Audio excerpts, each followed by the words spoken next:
A young boy, hospitalized and bedridden, spent his days immersed in an online RPG and strategy game. But suddenly, his body felt heavy, his vision went black, and it was as if his mind had been swallowed by a dark ocean. When he opened his eyes, he found himself no longer in a hospital bed, but seated on a stone throne in the middle of a forest. The air was cool, the sky overcast, and everything felt too real to be a dream. Before him stood a beautiful elf, Atu Lamacenta, the same character he had adored in his favorite game, Eternal Nations, a dark fantasy 4X strategy simulator. She addressed him as her king, confirming his suspicion that he had somehow been transported into the game world itself. This boy, Takudo, had once achieved the impossible, clearing nightmare difficulty using Managra, the hardest civilization in the game, known for its ruined and cursed nature. His unmatched strategies made him a legend at the top of the global leaderboards. Atu, his trusted in-game companion, remembered all their victories together and was ready to follow him again. Though confused by this sudden turn of events, Takudo realized this could be his chance to rebuild Managra for real, with Atu at his side. She pledged her loyalty to him, declaring that her body and mind now belonged to her master. Despite cringing at her dramatic tone, Takudo accepted her as his first and most trusted subordinate. Their shared goal was clear: restore Managra to greatness. But for now, survival was the priority. Takudo summoned a scout using emergency production, calling forth a long-legged insect from a glowing portal. The summon cost him 100 mana, leaving just enough for constructing a base. Atu reminded him that emergency production was expensive, and they needed to be careful with their remaining resources. He considered creating a warrior for defense, but that would drain his mana completely. For now, stealth and information gathering were their best strategies. Through the insect's vision, Takudo observed the vast forest around them. There were no monsters or animals, which worried them both. Survival would be impossible without food. Atu felt guilty for not being more useful in combat, but Takudo reassured her that just having her by his side was enough. She was still weak, but as a hero unit, she would grow stronger over time. Soon, their scout discovered something: a settlement of Dark Elves. In Eternal Nations, Dark Elves were generally neutral,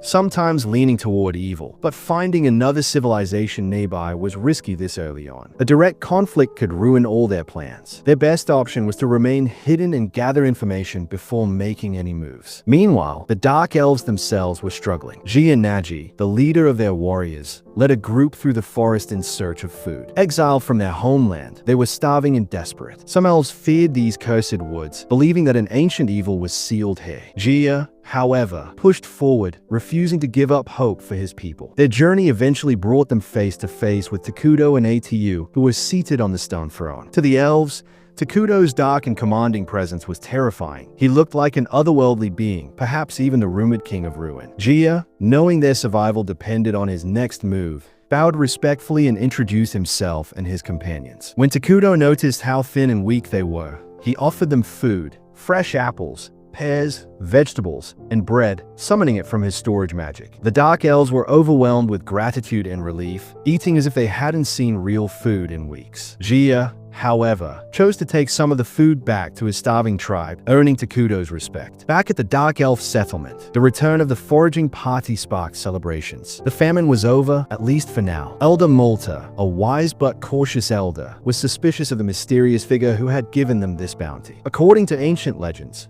the King of Ruin would appear when the world was on the brink of collapse, destroying everything and forcing civilization to start anew. To him, Takudo's appearance and power seemed to match that legend far too well. Jia, on the other hand, believed Takudo's actions came from genuine kindness. The argument between Jia and Malta grew intense. While Malta insisted that no being of ruin would ever give without taking something in return, Jia was certain they owed their lives to this mysterious savior. In the end, Malta apologized for doubting him, but he warned that dealing with such a powerful entity was dangerous. From now on, he would personally take charge of any interactions with the so-called King of Ruin. Back with Takudo and Atu, the boy was reflecting on his encounter with the elves. Though he had helped them, he struggled to properly communicate and felt frustrated by his lack of charisma. Atu teased him, assuming he was deliberately trying to act like a dark and mysterious ruler who lets his subordinates handle the details. In reality, Takudo had never been good at talking to others, even in his past life. Despite these challenges, Managra was beginning to take shape. With Atu's loyalty and Takudo's strategic mind, this ruined kingdom might rise to power once again, but the path ahead would not be easy. Don't forget to hit the like button, subscribe, and turn on notifications so you don't miss the next episode.